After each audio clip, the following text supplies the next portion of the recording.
Hey everybody, welcome back. Today we're going to be talking about our Hellcat Challenger Redeye and what we think about it. So we've had this car since about Christmas time, a little over 2 months, about 2.5. And so far we have about 1,600 miles on it. It's been in the garage a lot, we've been moving, things like that.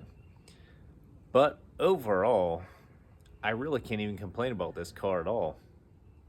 Because when you buy a car like this, you don't really have a purpose for it other than to just have fun and enjoy driving it.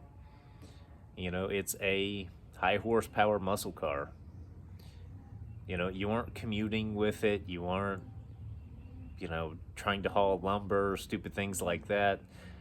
You're just enjoying the car, and it does an awesome job at that. So we did just finally get all our paperwork back for this. We do have a title in hand, paid in full, no APR, loans, all that crazy stuff. We can, actually enjoy it. If you've seen before, we did have I believe it was a 2015, 2016 regular Challenger Hellcat. Not a wide body, not a Redeye, just a regular Hellcat. Back when they were like 55 grand for a new one. And it's kind of funny taking this car out versus some of the other ones. So there's this homeless guy in the median, and he was, hitting people up for money like you usually see panhandling. And he didn't even ask us. He just wanted to hear the car go. And that's a lot of the experience with this car is you get a lot of that kind of energy with it. And that, in my opinion, is kind of one of the perks of, it's not flashy like a Lamborghini, but the people who know, and you can tell who they are very easily. So as you can see, 1,600 miles on the dot. So for me, the red one, we didn't really pick that one out. We just kind of fell into it. And this one, I really got to, pick through all of them, have my choice of what color we wanted to get. So this was the first one we really got to pick out on our own and, spec it out what exactly we wanted. As you can see, we keep it all clean in here.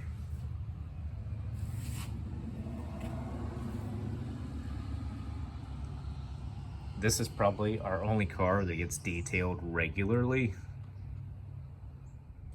So with this car, it's hard to talk about its practical uses because we don't really use it that way. We don't really take it out and, leave it in parking lots like grocery shopping or anything. Although, the platform of it, the way it's set up, it really is good for just about everything. If you own a grocery shop, it has a huge trunk in it. With us just having one kid, we can fit our daughter in there. It's all comfortable. We don't really have an issue with that either. But, if you've been hearing about all the theft going on, we really just don't want to risk this car because we know what a pain it is to replace it right now. And, what we got the car for, we really don't want to spend more than that trying to replace this thing. So it's just not worth it to us. After the move, we'll get to kind of open it up more. We'll be out in the country. We don't have to worry about things like that. So usually we do favor this because of the height. It's not as low as some of our Corvettes and things like that. So in that aspect, it also makes it a lot more practical to drive. So in the next few months, with that being said, we're actually thinking about getting an RT instead of the Scat Pack and doing a little build on it, making a nice little commuter car that we can actually kind of drive around. That's, not that much of a target. So for us, it was kind of horrible timing when we picked this thing up, in the middle of the move and everything. But it was one of those things of, it was the time to jump on it and get one and lock it in. Because it's getting hard to find one of these in nice condition that's, pretty new, low mileage, hasn't been wrecked, clean title, all that stuff. So we really wanted to get one, lock it in, and have it for the future, basically. Because we knew, like right now, we wouldn't really have the time to get it out and drive it. because we're on the road, half the time. But with that being said, when we do get it out, we do enjoy it. It's an awesome car. So for me personally, I've always been one of those people that, joked around making fun of the other people that don't really drive their cars. They just keep them in the garage. But with this one, I get that now. Things just don't line up. You have it, it's there when you want it. But, it doesn't necessarily make the most sense to take out every day. I'm not going to road trip this, put a crap ton of miles on it, things like that. So really, we haven't gotten to drive this a whole lot with the whole move going on. But, we've gotten 1,600 miles, done the break-in oil change. It's doing pretty well so far. So this car was a little under MSRP at about $91,000, plus taxes, shipping, and that sort of thing. So it's really not too bad considering what these things are going for nowadays. We did get it paint corrected and ceramic coated to do away with a lot of the swirls that came on it from the dealership and whatnot. But really, I have zero complaints on this one. We haven't really had any issues come up with it. Usually within the first couple thousand miles, you'll see any kind of issues that come up that maybe didn't pass quality control at the factory. But we really haven't seen any of that so far. We did have a quirky thing where the car started itself one time, but that was about it. So when I say started itself, it actually did it with the doors unlocked as well, which if you know these cars, that's pretty weird for them to do. Usually doors are always locked when it remote starts, but this one did not do that. And also that happened in the first week of ownership. So who knows, maybe that was just some weird bug thing going on with it. But it's been fine since. We really haven't had any sort of issues with it. Otherwise, we did the break-in oil change. It was fine. We did take the bumper guards off the front. So, we aren't those people, quote, quote. As you'll see, normally the door locks itself. And then it'll start.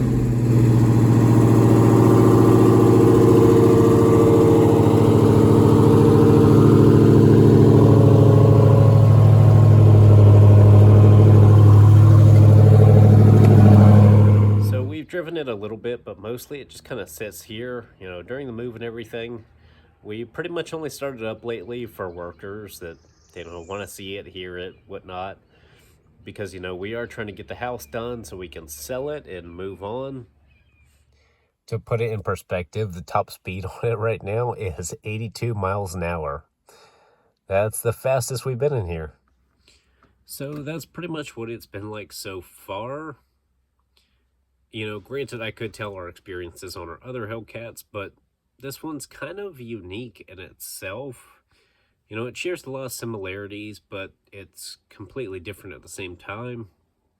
And I do have a sinus infection going on. If you hear my voice kind of sounded weird, it does have a lot of similarities, but, it's also pretty different in itself, too, compared to our 2016. We do have some nicer seats, in my opinion, as well as, they are ventilated, heated steering wheel. I believe our 2016 had the heated steering wheel as well. I know it had heated seats, but, most of the shifter area, the dash was all very similar. The door panels were a little different, being we had the leather seats in the 2016.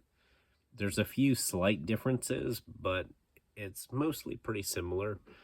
The car hasn't really changed much over the years, aside from aesthetics, more power, things like that.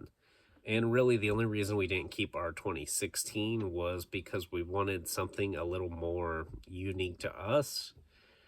When we found that car, it was just kind of what was there. We didn't really pick it out. We didn't spec it. It, was what it was. Versus this one is pretty much our ideal spec. We have the wide body kit, the wider tires, all the goodies with it, and pretty much any option we would want on here. But if you're looking at getting one of these, I strongly suggest buying one very, very soon, because no telling where the prices with these are going to be going. You know, they did just release the newest version of the Hellcat, I guess. That's going to be even crazier, you know, like they do. Every couple months, they push out another one. So, this is pretty much where we'll be staying. You know, we finally got the car we wanted and the spec we wanted. So, we'll stay here, 797 with the Redeye, and that'll be good for us. And, you know, it's kind of funny too, is on the internet, people hate this car. They talk mad trash about it. But when you're out driving it, you know, everybody wants to talk to you. Everybody has a story about it. Everybody wants to see it.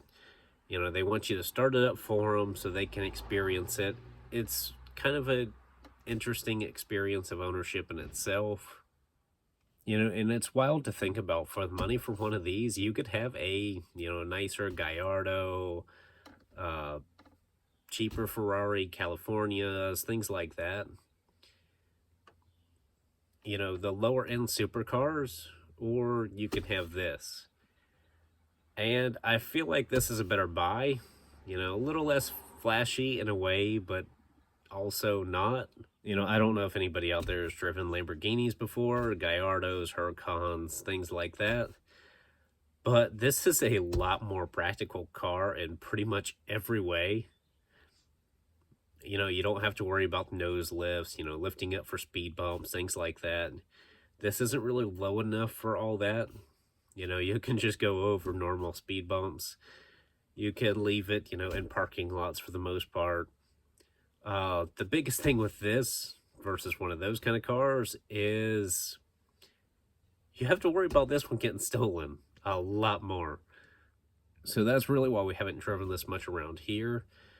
You know, living in the big city, pretty much, you know, we just don't want to risk it being gone and then going through the nightmare of trying to find one to replace this. You know, it's just not fun. So for now, we're just keeping it in the garage until next month when we move. And then we can actually get the car out and enjoy it in the middle of nowhere where nobody's around. Except for us and the cops, because you know how that goes. Cops are always the only other car on the road. And honestly, you know, we aren't really planning on modifying this, so reliability shouldn't be an issue with this thing. We did exhaust on it, and we'll probably do window tint, and that's about it. But even then, we really haven't gotten around to doing window tint just because, you know, why bother for right now? It sits inside. It's never really out in the sun too long. And usually if we take it out, we put the windows down and cruise. And this is probably just weird for me, but the biggest difference that I notice in this car is when you're sitting in the driver's seat looking out over the hood driving, it really throws me having the two bumps on the hood versus the one like the old Hellcats used to. Because with the one, you know, you see the big hump and you hear the supercharger. But with this one, you know, it's indented in the center with the humps on the sides. And it just kind of plays a trick in your mind if you think about it a little bit. But, you know, it makes sense, air intake. But for me, when we were picking out this car, we knew specifically what we wanted. We really wanted a leather-wrapped steering wheel because it holds up a little bit better than the Alcantara, as well as the upgraded stereo system. We wanted the ventilated seats, and we did want the Alcantara seats. If you've seen my Chrysler 300, I have the same seats in there out of one of these cars. Big fan of these. They are great. And I really hope they age better than the leather ones. And we do have the upgraded stereo system in here. I don't think any of these newer Stellantis vehicles have a spare tire in the trunk. Maybe I'm wrong, but I haven't seen one in any of the Challenger, Charger sort of platform. And I also find it kind of quirky that they have a strap on the battery in all these LX platform cars. Even my old Chrysler 300 has a little strap like that instead of, you know, a metal bracket that goes over it and holds it in place. Kind of makes sense, but, you know, this was really the first kind of time I saw it is in one of these LX platform cars. So again, to reference my old Chrysler 300 as well, you know, it did have a spare tire down here in the trunk, and you can see they reuse where they put the spare tire down at, and it holds in this subwoofer box. Definitely an interesting use of that, but there is some brackets that hold it in as well. And the funny thing about it is molded into the trunk, the little cover for it, it says spare tire cover. For us, we kind of know our experiences with the old one. So, you know, this one, it's not that big of a deal to get it out or leave it in. You know, here in the next month, we will be moving, so we'll actually be able to get it out more and enjoy it. I'm still car shopping for something else to go alongside these as more of a daily driver. But, you know, we still have to sell a few cars and mostly trucks. And we'll see what happens. So that's it for today's video. And that's our experience with the last 3 months of owning this car. Hasn't been stolen yet, so we got that going for us. But overall, been pretty good. Can't complain, even though we really haven't gotten out too much lately.